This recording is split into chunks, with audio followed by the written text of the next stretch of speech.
Olá, é com prazer que eu começo essa aula de hoje. Como eu tinha avisado ontem, nós vamos ter nessa aula uma pequena noção da microscopia time-lapse, da microscopia intravital, da microscopia Flynn e da microscopia FRET. Eu meio que facilitei a minha vida ontem para torná-la hoje um pouco mais difícil. E uma coisa aqui embaixo estão os meus contatos, que vocês nesse momento já devem estar familiarizados, em particular com o site aqui do Infabic, que vocês podem usar à vontade para me fazer perguntas relacionadas às apresentação de ontem e a apresentação de hoje, ou qualquer outra pergunta que vocês tenham. Então, esses são os meus contatos. Uma coisa que eu gostaria de anunciar é que já faz um ano nós nos tornamos um ZEISS Lab Allocation, uma unidade ZEISS Lab Allocation no Brasil, a única na América do Sul, e que para nós significa sermos um centro de excelência. A principal vantagem se vocês estão se perguntando, a principal vantagem dessa nossa associação com a ZEISS é que nós nos tornamos beta testers. Isso quer dizer que se eles estiverem planejando lançar equipamentos, nós poderemos ser escolhidos para testar esses equipamentos no nosso laboratório, que nos deixa bastante orgulhosos. Bom, entrando na questão da microscopia time-lapse, nós vamos ter um elemento que é bastante importante, que é chamado tempo. Esse tempo, ele vai variar, porque nós temos fenômenos que estão acontecendo na célula da ordem de dias, como está representado aqui, mas também nós temos fenômenos que estão acontecendo da ordem de horas, ou de minutos, ou de segundos, ou de frações de segundo. Então, conforme nós estamos interessados num determinado fenômeno, nós temos que ajustar a nossa janela temporal de forma a acelerá-la, no caso desses eventos que são muito lentos, ou então de diminuí-los, observar os fenômenos em câmera lenta. A principal diferença entre esses dois fenômenos é o tempo que nós precisamos de observar a célula e as condições para que essas células sejam mantidas vivas enquanto são observadas. Então, nós já tratamos aqui, em algum momento, dizendo que a própria iluminação ela é prejudicial para a célula. Então, quanto menos iluminação nós precisarmos para observar um determinado fenômeno celular, melhor. Então, a outra coisa que acontece também é que nós já percebemos que quando nós temos um componente fluorescente dentro da célula, o que acontece é que a fluorescência em si é um gerador de elétrons não pareados que pode oxidar os substratos. Então, a fluorescência como fenômeno pode ser citotóxica. Então, a gente tem que trabalhar com essa possibilidade, no sentido de se você coloca um marcador fluorescente ou se você tem uma proteína fluorescente, a possibilidade de que a iluminação desse componente seja tóxica para a sua célula. Muito bem. Qual é o sistema que nós precisamos para isso? Nós vimos isso aqui ontem, no caso do spinning disk. Nós precisamos de um microscópio. Esse microscópio precisa ter uma câmara ambiental, como nós chamamos. Nessa câmara ambiental, nós vamos controlar a temperatura e as concentrações de gases a que essas células estão sendo submetidas, enquanto elas estão sendo observadas. Então, nós temos esse exemplo aqui, que é uma caixa de acrílico relativamente grande, que cobre toda a platina do seu microscópio, mas também existem algumas câmaras de incubação pequenininhas que elas ficam deitadas aqui em cima da platina e que você tem a chance de controlar isso por uma escala de tempo bastante pequena. Um outro elemento que às vezes vocês vão encontrar é que essa caixa aqui ela é totalmente escura, no sentido de facilitar ou diminuir a luz do ambiente interferindo nas suas observações ou interferindo nas próprias células. Aqui está um esquema do spinning disk, mas como eu já disse para vocês, isso aqui não é necessário para fazer um time-lapse. E a outra coisa que nós precisamos é de câmaras CCDs. Essas câmaras, elas precisam ser, se os seus eventos são rápidos, nós precisamos de câmeras extremamente rápidas, como eu tinha mencionado ontem também, no caso, para coletar as imagens do spinning disk. Ou você precisa de câmeras mais simples se os seus eventos os eventos que você vai observar são relativamente lentos, porque vocês vão precisar de poucos quadros tomados ao longo do tempo. E, obviamente, não é desnecessário nesse caso, mas você vai precisar de força de computacional para que você possa armazenar essas imagens. No caso de um evento lento, você vai precisar de poucas imagens, porque você vai capturar as imagens a cada hora, ou a cada 2 horas, ou a cada 6 horas, dependendo do evento que você vai fazer. Mas alguns microscópios são mecanizados de forma que você pode analisar várias condições experimentais simultaneamente no mesmo experimento, nas mesmas condições. Então, aí o número de imagens que você vai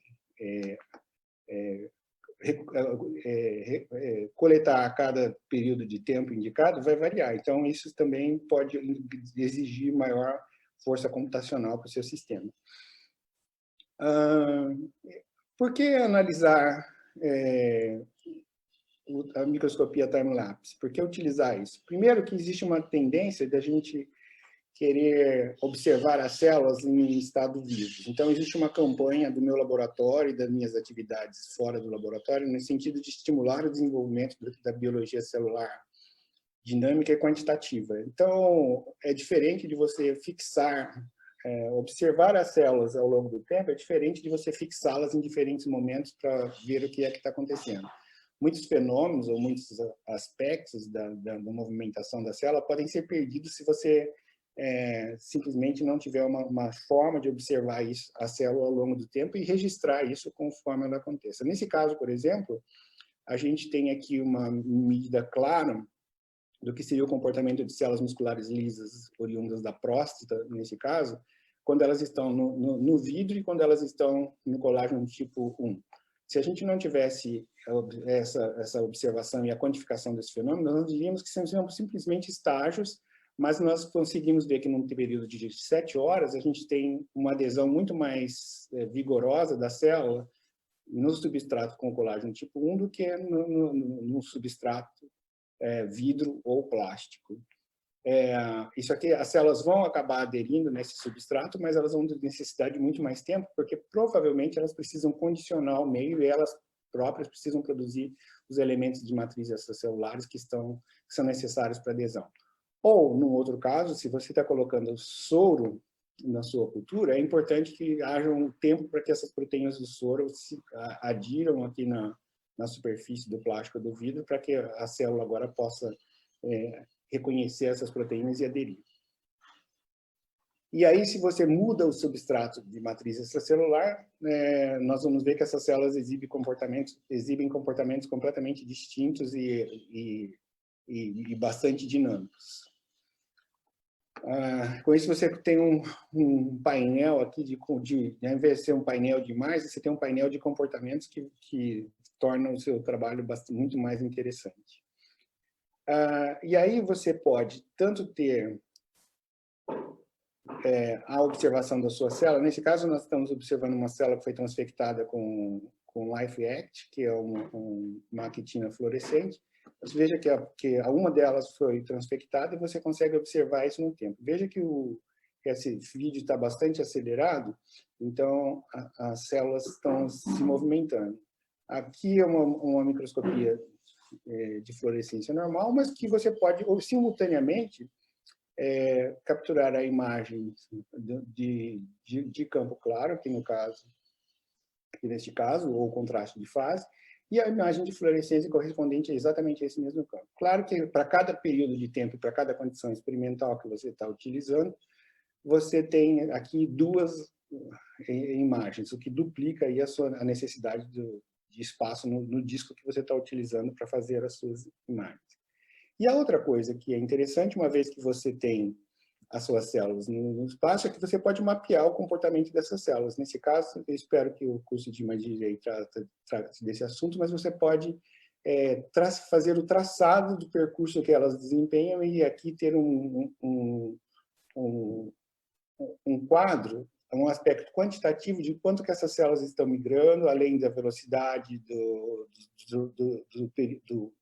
espaço deslocado. Você também tem a questão de direcionalidade e outros aspectos que você pode extrair, uma vez que você tem esses traçados sido recolhidos das suas células.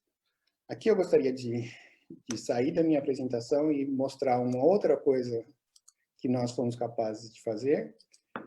Aqui nós temos eu vou passar esse vídeo várias vezes, mas aqui são células que foram extraídas de um camundongo transgênico, que ele tem uma proteína de mitocôndria que é fotoativável. Então, ela é verde no seu estado normal e ela pode ser fotoativada ou convertida em fluorescência vermelha com luz ultravioleta. Nesse caso, ele é utilizado para fazer experimentos de fusão de mitocôndria. Vocês vejam que aqui tem algumas que elas se tornaram vermelhas pela fotoativação, e se nós deixamos isso acontecer, elas simplesmente interagem com as outras células e se tornam laranja na medida em que elas fundem com as outras mitocôndrias que estão com a proteína verde, indicando que esse processo de fusão é o processo predominante que está acontecendo nessas células, nessa condição específica.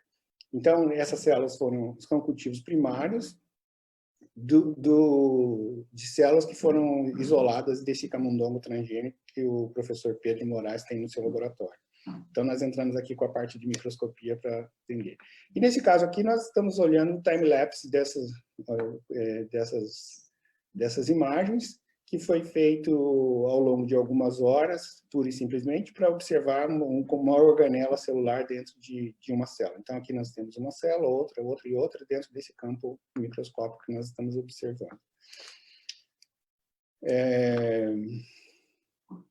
Então, a microscopia time-lapse tem uma série de ajustes, uma série de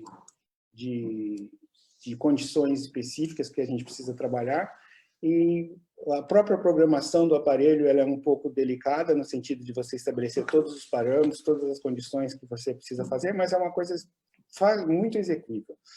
E você pode ajustar o seu microscópio simples para esse tipo de time-lapse, não precisa de nenhuma condição especial muito necessária. É claro que, se você tem um microscópio confocal, agora você pode fazer imagens que são, na verdade, 3D, observado ao longo do tempo, o que a gente chama de microscopia 4D. E se você tem mais de uma cor, você pode chamar isso de microscopia 6D ou 7D e assim por diante.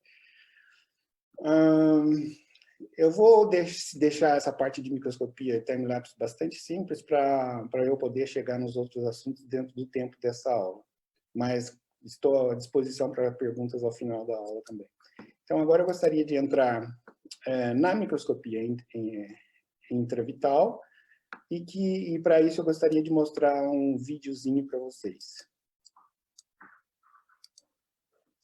Esse vídeo eu tirei do Jove, que é um jornal dinâmico que se caracteriza principalmente pelo desenvolvimento de métodos. Ele está em inglês, mas eu acho que é bastante intuitivo, que vocês vão poder acompanhar facilmente. Vamos ver, então. The anesthetized animal is immobilized on the microscope stage. The overall goal of this procedure is to visualize subcellular structures in murine salivary glands. This is accomplished by first surgically exposing the salivary glands without damaging them. In the second step, the anesthetized animal is immobilized on the microscope stage. Next, the salivary glands are carefully positioned so as not to compromise their function. In the final step, the mouse is stabilized with a custom holder to minimize any motion artifacts due to the animal's heartbeat or respiration. Ultimately, the dynamics of the subcellular structures can be imaged by intravital microscopy.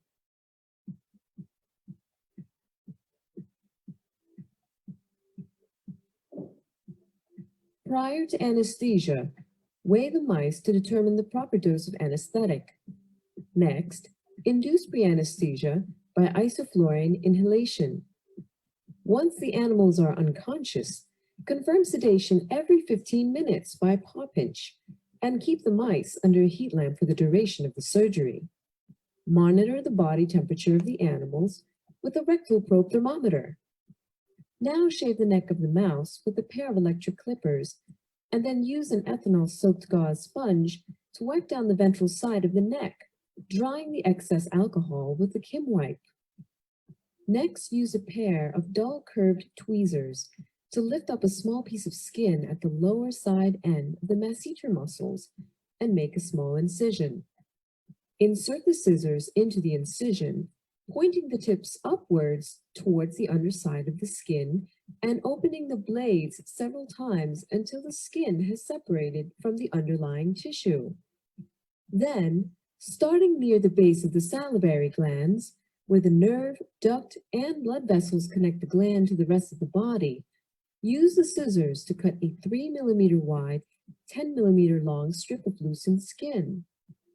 After cleaning the wound area, the resultant opening will be oval in shape and measure roughly 8 by 12 millimeters. Both salivary glands will be visible. Use a syringe to apply optical coupling gel into the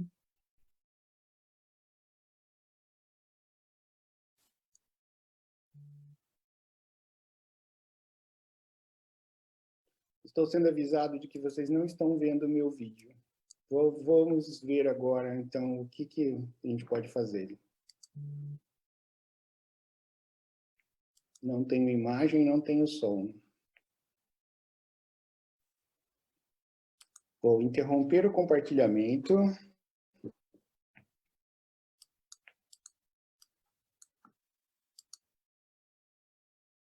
E começar novamente.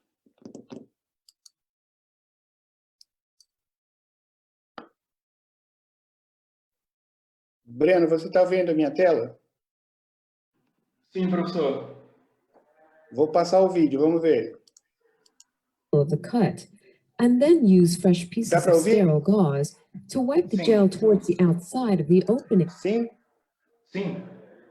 Agora eu vou tentar colocar na página total. Vamos ver se continua. until all the blood and Parou. loose is removed. Parou? Parou. Talvez o professor deixando no modo panorâmica do YouTube funcione. Seja uma alternativa. Logo atrás dos captions. Desculpe, Não onde? mudou muita coisa, né? Onde? Era exatamente ali. Vamos ver se dá para ver daqui. Pessoal, desculpe aí o probleminha técnico, vou recomeçar o vídeo, tá bem? E aplicando talvez um Ctrl+, talvez dê um zoom na tela e o professor consiga... Is to visualize subcellular structures in murine salivary glands. This is accomplished by first surgically exposing the salivary glands without damaging them. In the second step, the anesthetized animal is immobilized on the microscope stage. Next, the salivary glands are carefully positioned so as not to compromise their function. In the final step, the mouse is stabilized with a custom holder to minimize any motion artifacts due to the animal's heartbeat or respiration. Ultimately, the dynamics of the subcellular structures can be imaged by intravital microscopy.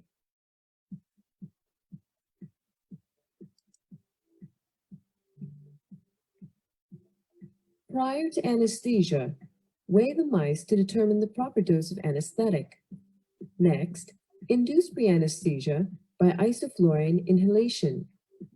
Once the animals are unconscious, confirm sedation every 15 minutes by paw pinch and keep the mice under a heat lamp for the duration of the surgery. Monitor the body temperature of the animals with a rectal probe thermometer. Now shave the neck of the mouse with a pair of electric clippers and then use an ethanol-soaked gauze sponge to wipe down the ventral side of the neck, drying the excess alcohol with a Kim wipe. Next, use a pair of dull curved tweezers to lift up a small piece of skin at the lower side end of the masseter muscles and make a small incision. Insert the scissors into the incision, pointing the tips upwards towards the underside of the skin and opening the blades several times until the skin has separated from the underlying tissue. Then, starting near the base of the salivary glands, where the nerve, duct, and blood vessels connect the gland to the rest of the body, use the scissors to cut a 3 millimeter wide, 10 millimeter long strip of loosened skin. After cleaning the wound area, the resultant opening will be oval in shape and measure roughly 8 by 12 millimeters.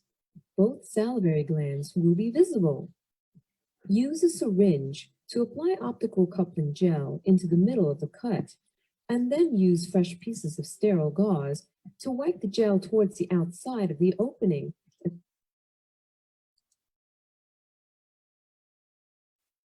Pessoal, vou me desculpar aqui por essa falha técnica. Breno, está me ouvindo? Estou ouvindo. Se eu deixar ele aqui, você consegue ver? Until all the blood and loose hair is É que removed. no caso o professor aparentemente não está compartilhando mais nada na sua tela, somente sua imagem. Tip of the right Tá. salivary gland, grabbing the connective tissue a few millimeters above the top of the gland. E agora? Then, tear the connective Diminui tissue. um pouco com Ctrl menos, diminui o zoom da tela. Once the gland is exposed, gently separate the connective tissue from the gland, washing away any bleeding with saline. Make sure that all the connective tissues are separated and the gland is fully exposed. Não, Prior to bringing the animal to No. the microscope, não, place tá a the tela preta. gauze and a heat pack onto the microscope. Estranho. Muito estranho.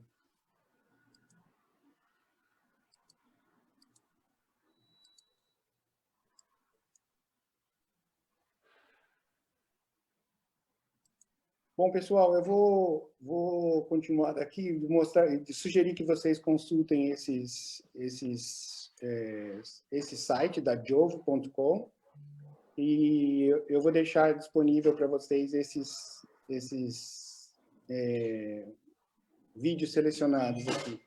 Mas, fundamentalmente, o que tem de importante nesses vídeos é uma demonstração de que nós estamos trabalhando com animal vivo, esse animal precisa ser anestesiado, ao mesmo tempo, quando ele está anestesiado, ele tem uma tendência a ter uma hipotermia e pode morrer de hipotermia. Então, nós temos que mantê-los aquecidos. Então, esse aquecimento é feito por uma luz infravermelha que a gente usa, vermelho e infravermelho, para que ele fique aquecido e não morra de hipotermia.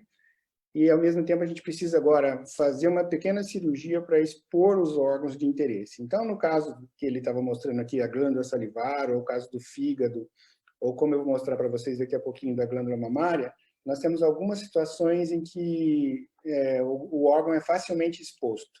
Mas, em algumas situações, nós temos que abrir, por exemplo, o crânio do animal para que ele possa... para que a gente possa acessar tecido cerebral, por exemplo. Nesse caso, a gente precisa fazer uma cirurgia um pouco mais complicada, um pouco mais delicada, para a gente poder manter o animal vivo. E o que a gente vai ver, fundamentalmente, vou passar esse videozinho aqui para vocês, espero que ele passe.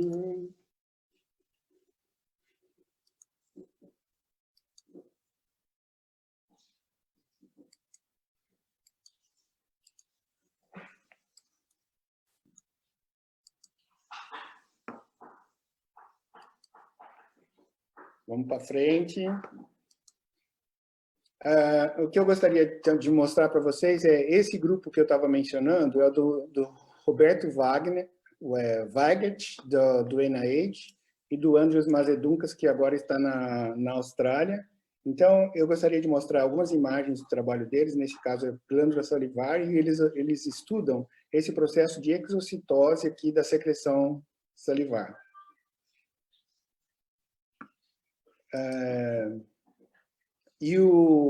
Veja o nível de detalhes que eles conseguem. Então, nesse caso aqui, eles têm o animal já é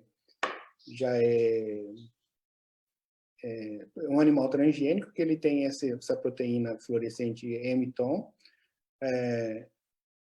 nas membranas. Então, a gente já consegue ver a delimitação de cada célula e alguns aspectos do seu interior. E aí eles conseguem ainda fazer uma coloração com faloidina e com Rush para a gente ter uma visão aqui do que seria o núcleo celular e dos filamentos de actina nessas condições. Com isso, eles conseguem acompanhar o tempo de secreção, o tempo de eliminação dessas vesículas aqui de secreção na glândula salivar e fazer detalhes bastante minuciosos disso. Então, aqui é uma outra imagem de um outro animal. que possuem aqui duas proteínas fluorescentes. Nesse caso, a gente está olhando as células mioides aqui, ou o músculo liso dessas glândulas salivares e acompanhando qual é a organização do filamento de actina dentro das células.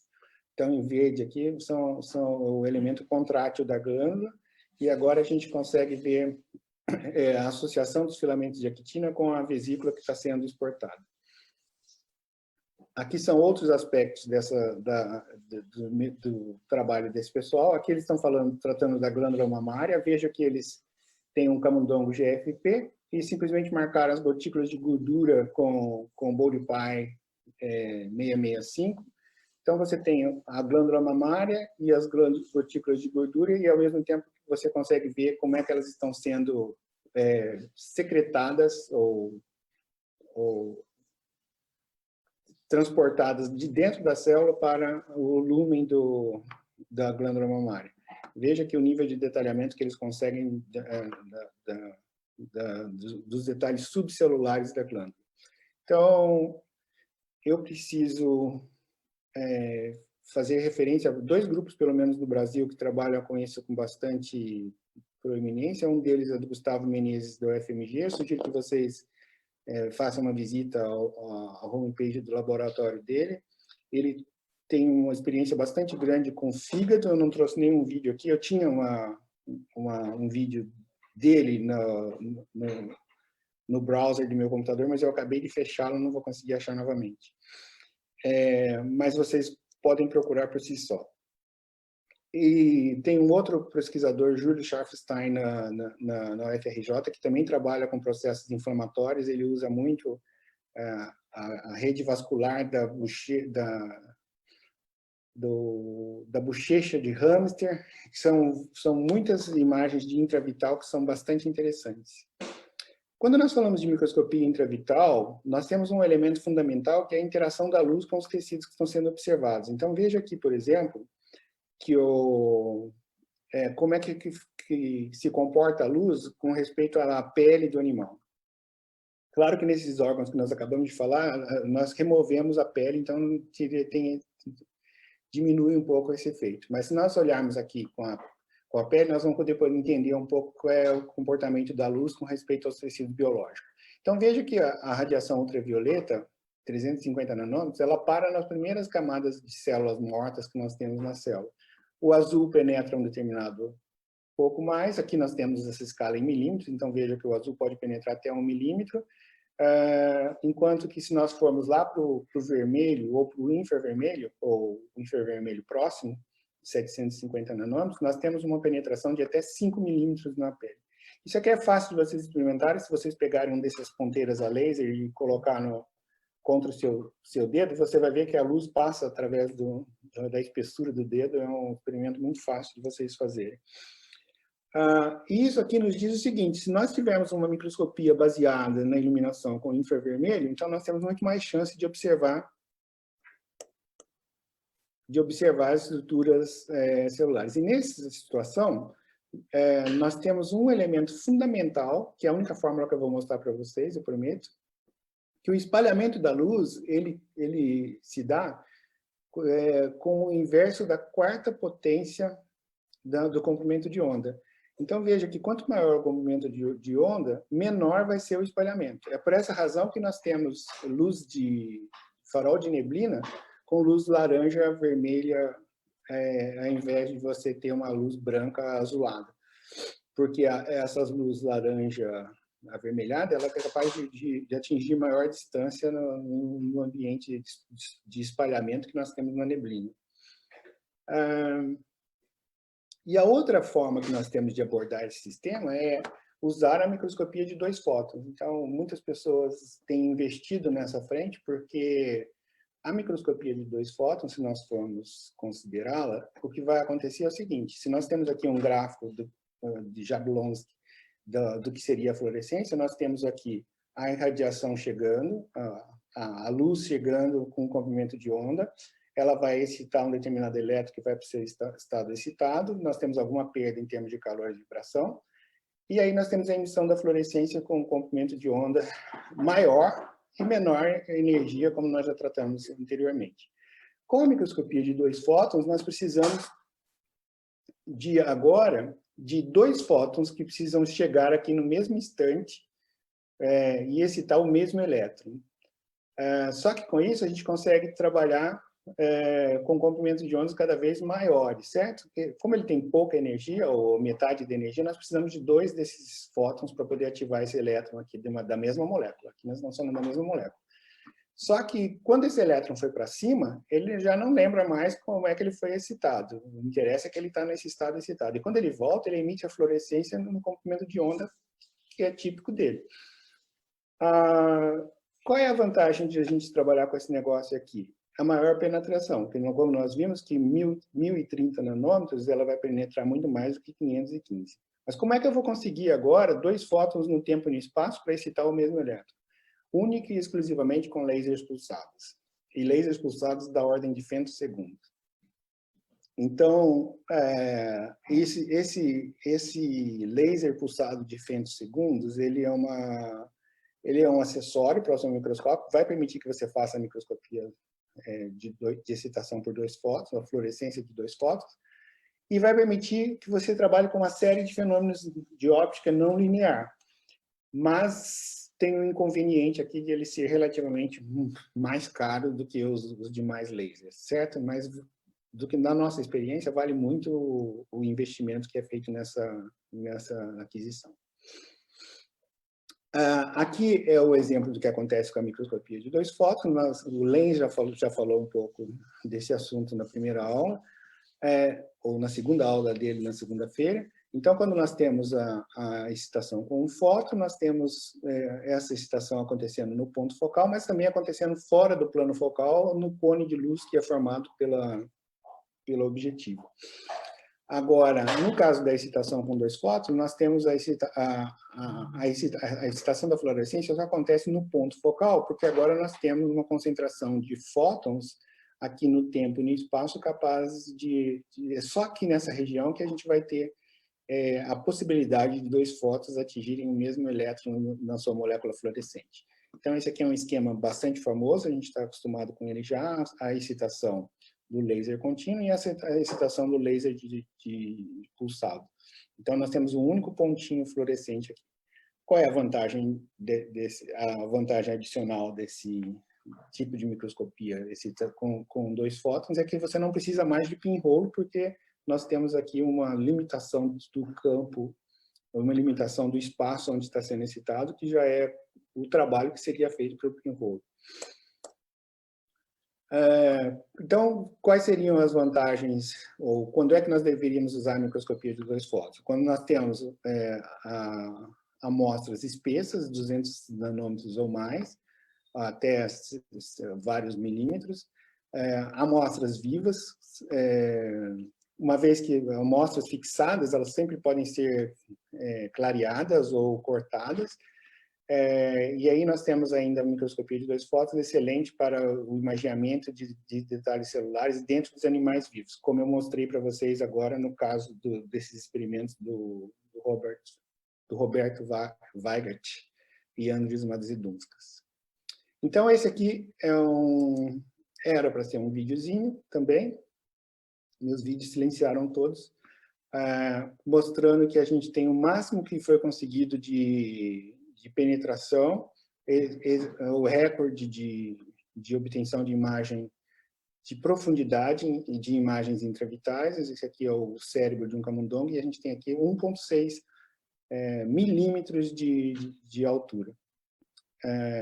Seria o recorde aí obtido por esse pessoal. Nas nossas mãos, nós temos tido sucesso aí 200, 250 micrômetros. Aqui nós temos um trabalho que nós fizemos, eu também não botei o vídeo para mostrar para vocês, que mostra a glândula mamária, assim como o Andrews mostrou no trabalho dele, só que nesse caso nós não estamos trabalhando com o camundongo GFP, nós estamos trabalhando com o camundongo white type, e nós estamos olhando aqui em verde a autofluorescência do epitélio mamário. E aqui, como nós estamos trabalhando com os 2 fótons, nós conseguimos tirar das imagens o que seria a geração de segunda harmônica. Vejam que a gente consegue tirar uma imagem clara aqui de como é que estão as fibras de colágeno ao redor dessa glândula mamária. E aqui vocês veem algumas fibrinhas em verde, que é a autofluorescência da elastina que está associada nesse tecido. Vamos ver se eu consigo passar esse videozinho. Aqui nós temos células do sistema imune, eu não sei dizer exatamente qual que é, 2 tipos delas, marcadas em vermelho e em verde. No animal vivo, veja que a gente consegue fazer. É claro que o vídeo aqui está... Nesse caso, a gente tem que desacelerar o vídeo, porque a velocidade com que essas células passam nesses pequenos vasos, ela é extremamente rápida. Então, isso aqui é como a gente tem conseguido fazer microscopia intravital no Infabic. Deixa eu ver onde é que eu estou aqui. Sim. Agora,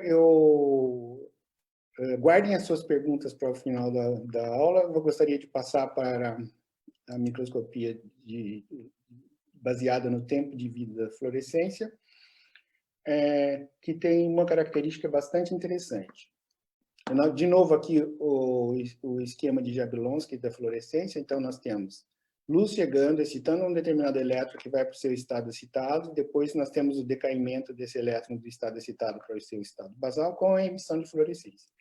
Acontece o seguinte, cada molécula ela possui uma característica específica para esses grupos de elétrons. Então, quando esse elétron chegou no estado excitado, o tempo que ele fica lá, o tempo médio que ele fica é característico desse elétron nessa molécula em particular. E o que pode acontecer é que esses elétrons, esse tempo de queda, ele pode ser variável, dependente do ambiente onde essa molécula está. Então, nós podemos ter uma variação da fluorescência em si, como eu mostrei para vocês no caso do vermelho do Nilo, quando ele muda de espectro de fluorescência no ambiente em que ele está, mudando, naquele caso, mudando a hidrofobicidade do meio, mas agora nós temos moléculas que vai variar. Aqui nós temos uma preservação, podemos ter uma preservação do espectro, mas nós temos uma variação no tempo de vida da fluorescência.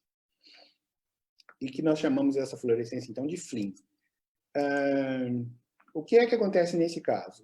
Como nós temos detectores, nós temos o laser pulsado que emite pulsos em uma determinada frequência, agora nós temos um reloginho molecular que permite que a gente possa quantificar fótons individuais que estão sendo emitidos da sua amostra, mas não só da sua amostra como um todo, mas de pixels específicos dentro da sua amostra.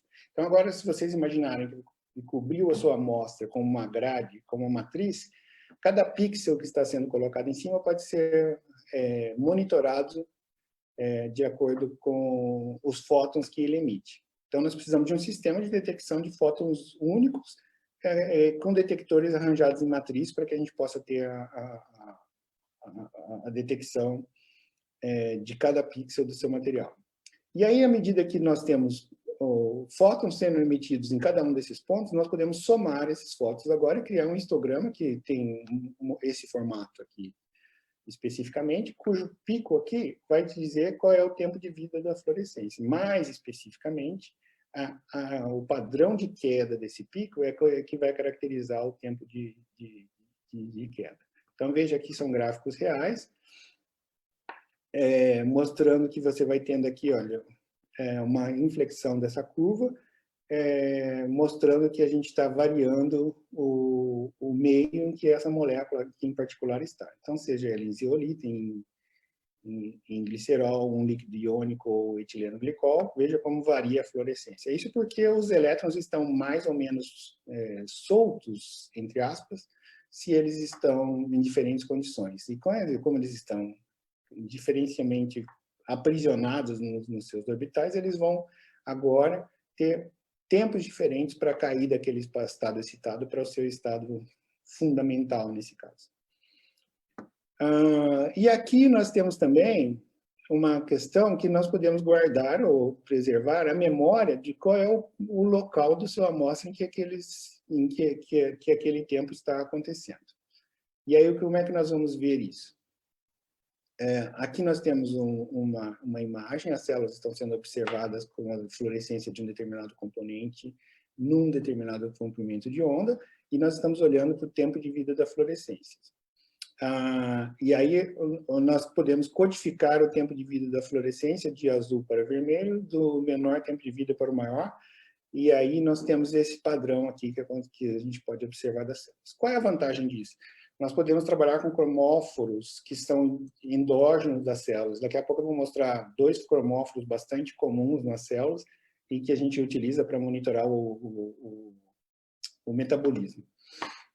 Então, veja aqui que a gente tem 3 tipos de moléculas fluorescentes colocadas nessa célula. A gente consegue... Ela tem uma proximidade muito grande em termos de espectro. Seria difícil separar esses 3 espectros na fluorescência e detectar a fluorescência de cada um. Mas, quando nós fazemos o tempo de vida da fluorescência delas, cada uma vai ter um comportamento diferente. Veja que EGFP se separa de CFP, que se separa de YFP. São 3 proteínas fluorescentes diferentes, e aí você consegue mapear exatamente o local que cada uma delas está, não olhando para a fluorescência, porque elas são praticamente iguais, mas pelo tempo de vida da fluorescência que elas estão demonstrando. Aqui está aqueles cromóforos que eu disse para vocês que são bastante comuns. Então, nós temos o NAD, e a sua forma reduzida NADH, que cria essa estrutura aqui, que é fluorescente, certo? E tem o NADPH, que tem aqui também. Igualmente, nós podemos medir a fluorescência do FAD. O cromóforo, no caso do NAD e do NADPH, é exatamente o mesmo. Então, nós não conseguimos distinguir na célula o que é NADH e o que é NADPH. Mas nós conseguimos separar o que é NADH do que é FAD. No caso, o NADH é o reduzido, e no caso do FAD é o FAD oxidado.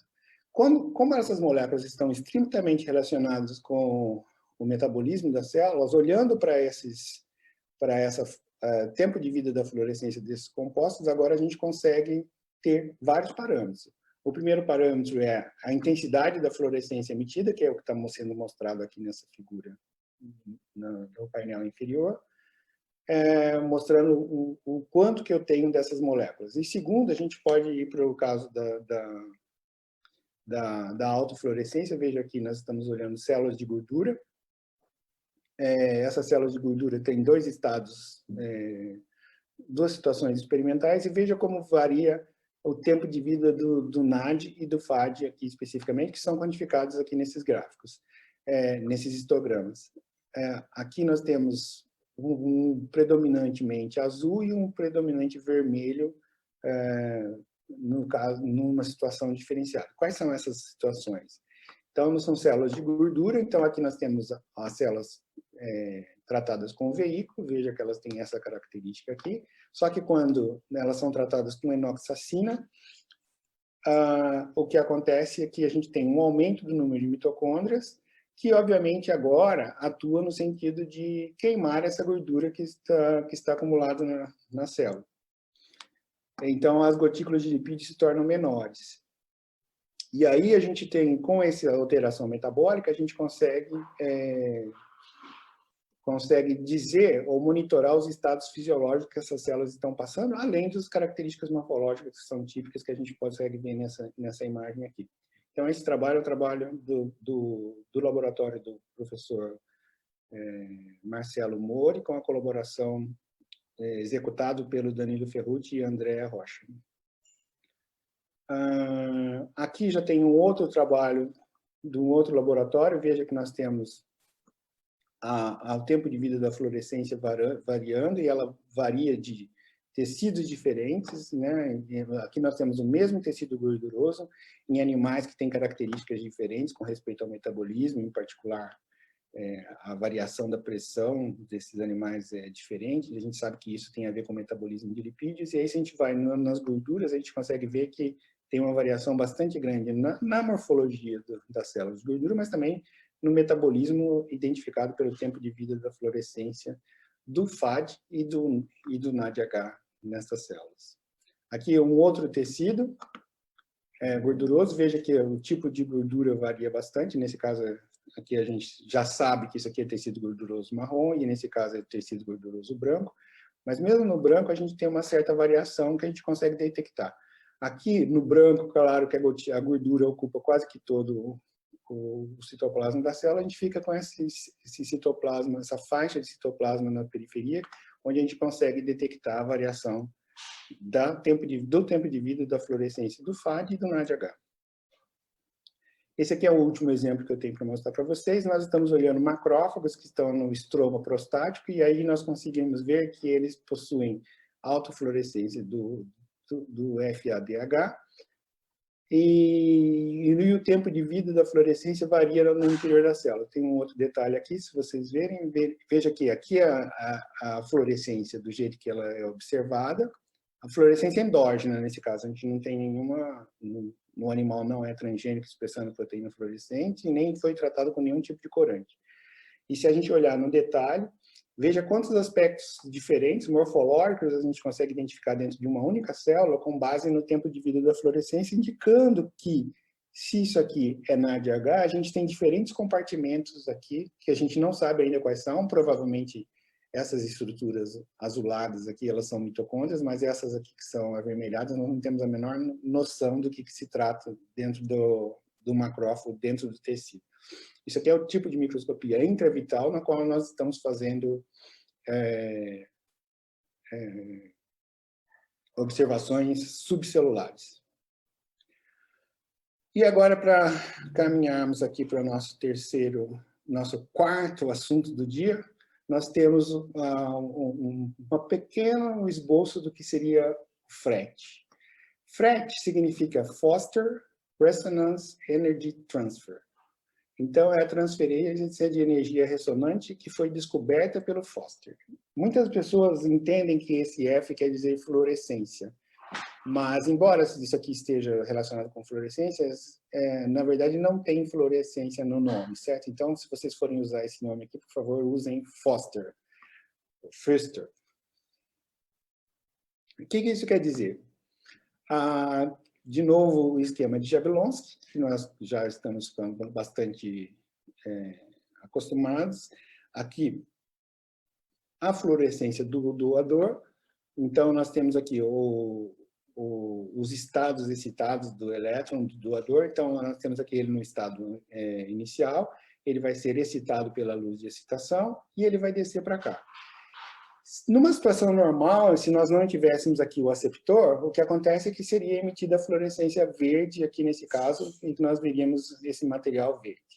O que acontece é que esses materiais estão tão próximos que o que vai acontecer é o seguinte: a energia que está aqui, olha, parte da energia foi perdida em calor, certo? Como nós já sabemos. Parte da energia agora vai ser emitida como fóton. Acontece que as moléculas estão tão próximas que, na verdade, não existe a formação de um fóton. Então, a gente não tem energia, fóton, energia para excitar o próximo. Nós temos energia sendo transferida diretamente para o próximo elétron, e esse elétron agora que vai ser excitado. E uma vez excitado, ele vai emitir a sua fluorescência lá na frente. Então, o que a gente vai observar é sempre esse par com um deslocamento para o vermelho, que vai ser aqui excitação azul, fluorescência verde, que nós não vamos ver, a excitação aqui no verde alaranjado e a emissão de uma fluorescência laranja ou vermelha que estaria para cá, se o par de FRET estiver próximo. Se essas moléculas não estiverem próximas, com a excitação azul, nós vamos ver a fluorescência vermelha. Se elas estiverem próximas o suficiente, nós vamos ver com a excitação azul, nós vamos ver a fluorescência vermelha. Então, esse é o que o esquema de Jablonski nos diz. Sempre importante lembrar que o que há aqui é a transferência de energia ressonante e não há formação do fóton aqui. Aqui um esquema só mostrando os sensores de FRET para detectar a atividade de protease. Nós temos aqui uma proteína, que é a nossa proteína-alvo, certo? Meu esquema está ganhando vida. E aqui nós temos os dois pares, o EYFP e o ECFP, que são os pares aqui de FRET. Então, nós temos excitação com 440 nanômetros, uma vez que eles estão próximos, nós vamos ter emissão em 527. Agora, se essa proteína sofrer proteólise, elas são separadas, ao afastamento aqui das duas proteínas fluorescentes, a excitação com 440 nanômetros vai levar a emissão agora de 475. uma vez que houve a fragmentação da proteína para uma protease X aqui que eles estão testando. Eu esqueci de dizer que esses esquemas que eu estou utilizando para FRET saiu do site da Olympus, eu creio, está aqui colocado. Vocês podem me seguir, bastante detalhado, estou fazendo um resumo do resumo aqui para vocês. E veja aqui um gráfico bastante interessante mostrando o seguinte, que nós vamos ter FRET se a distância entre as moléculas que estão envolvidas, elas têm aqui cerca de 50% de eficiência aqui em 5 nanômetros de distância. Se isso aqui cai até 10 nanômetros, se a distância sobe para 10 nanômetros, o que acontece é que o FRET cai para quase zero. Então, nós temos aqui uma máxima de FRET em cerca de 1, 2, 3 nanômetros de distância, e agora nós vamos ter aqui a perda desse FRET, ou a inexistência do FRET, se nós temos uma distância acima próximas a 10 nanômetros. Então, acima de 10 nanômetros, nada de FRET. E aqui existe uma questão também da orientação das moléculas com respeito à ocorrência dessa transferência de energia. Então, não adianta você ter essas moléculas próximas se você não tiver um posicionamento correto dos fluorófilos envolvidos em cada um desses sistemas. Então, a orientação aqui é bastante importante também. E aqui nós temos uma outra coisa que é bastante importante, que é uma associação de FRET com FLIM. O que isso quer dizer? Aqui nós temos o tempo de vida da fluorescência do M. ceruleum, que está aqui, que é uma proteína fluorescente, mas quando nós temos o par ceruleum-Vênus, olha o que acontece com a fluorescência, o tempo de vida da fluorescência, ele cai muito, porque a proximidade das moléculas favorece a queda do elétron que está ativado. E aqui nós temos um trabalho que foi desenvolvido pela professora Aline Santos, que vocês conheceram ontem de manhã. Ela estava procurando identificar a interação entre duas moléculas específicas dentro das... Ela tinha feito toda a caracterização físico-química dessa interação, mas os revisores falaram assim que eles não acreditavam ou que precisaria ser demonstrado que essas interações aconteciam dentro das células. Naquele momento, a Aline trabalhava no CNPq, ela nos procurou o professor Lenz e o professor André particularmente, que ajudaram a criar esses pares de FLET com seus respectivos controles. Veja bem aqui que a gente tem o CFP com YFP, cada um solúvel, a gente tem um tipo de tempo de vida da fluorescência, mas quando eles são colocados aqui, ligados por 15 aminoácidos, de forma que eles estão próximos um do outro, veja o que acontece com o tempo de vida da fluorescência, cai marcantemente, cai daqui para cá. E aí, quando eles fazem os pares de FRET especificamente, veja que a gente tem a mesma queda da fluorescência, não é igualzinho aos pares ligados por 15 aminoácidos, mas nós temos essa queda também que está acontecendo aqui. Então, com isso, eles conseguiram publicar o trabalho deles, que foi super bem publicado na Nature Communications em 2014. Aline, já faz seis anos que isso aconteceu. E aí existem algumas características importantes dessa questão do FRET, que é a proximidade entre as moléculas e do direcionamento que elas possuem. Então, aqui está só mostrando que a distância ótima para que isso aconteça, ela acontece dentro, no caso de proteínas fluorescentes, é de 5 nanômetros. Assim, acima de 5 nanômetros, a gente começa a ter uma perda, não tem mais proximidade suficiente para ver a transferência de energia necessária para a manifestação do FRET. Com isso, nós cumprimos a nossa tarefa de hoje, passando pelos 4 tipos aqui de microscopias que são bastante interessantes, cada uma em si merecia uma aula em particular. Eu peço desculpas pelos probleminhas técnicos que nós tivemos aí com respeito à exibição dos filmes que eu tinha selecionado para vocês, e estou disponível para tirar perguntas para responder perguntas que vocês possam ter.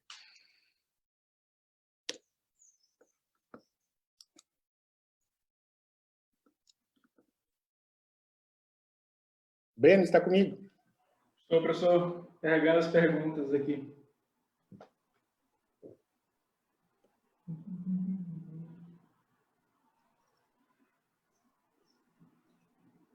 Falei muito rápido? Não. Pronto. Pergunta do Rafael Lira. Na fluorescência convencional, a especificidade química é determinada pelo marcador fluorescente escolhido? No caso de autofluorescência em experimentos de Flynn, como se sabe a identidade da molécula que floresce? Como se sabe que era NAD ou FAD? Excelente pergunta. Não se sabe. Quando você pega um material que você não conhece, o que você precisa é fazer uma caracterização de quais são as autofluorescências que ele apresenta, certo? Então, isso é uma coisa que eu recomendo para todo mundo que vai fazer Flynn, para caracterizar determinados componentes, que é fazer um lambda scan da sua autofluorescência para você caracterizar qual seria a contribuição do NADH e qual seria a contribuição de FAD para esse espectro, e eliminar a possibilidade que você tenha outros componentes autofluorescentes na sua célula. Então, é muito comum que as pessoas vão direto fazer esse tipo de coisa. O que acontece também é que como eu mostro nesse esquema aqui, eu vou compartilhar novamente, se eu conseguir.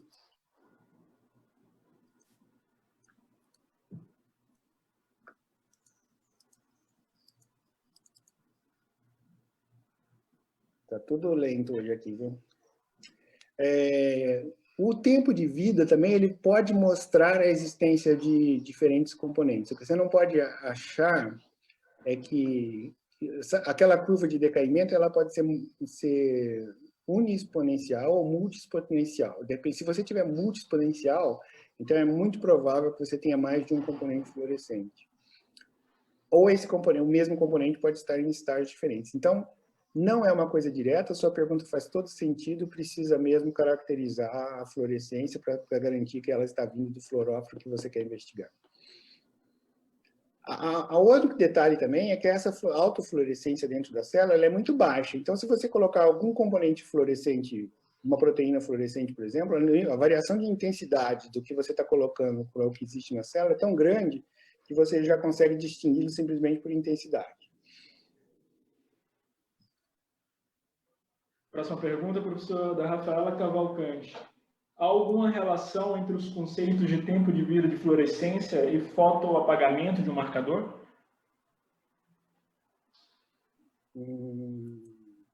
Não.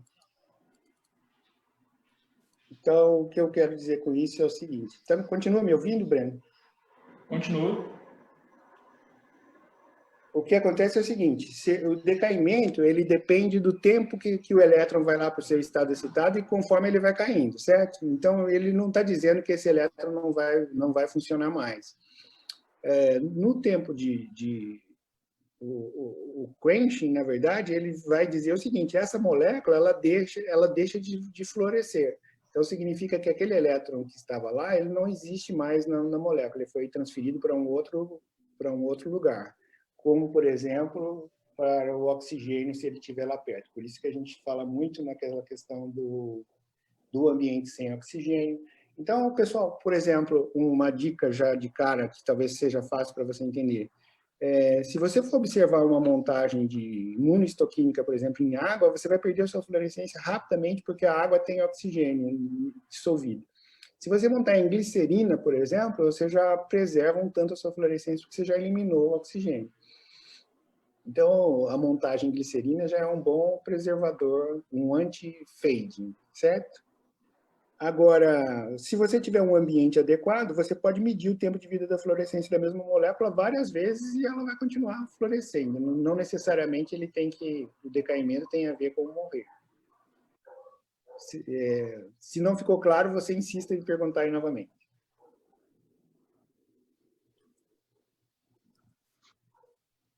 É isso, professor. Não temos mais perguntas. Bastantes elogios, excelente aula, vontade de fazer todas as técnicas. O Guilherme também lembrando que amanhã vai ter aula de quantificação de migração de célula, na área de imagens multidimensionais.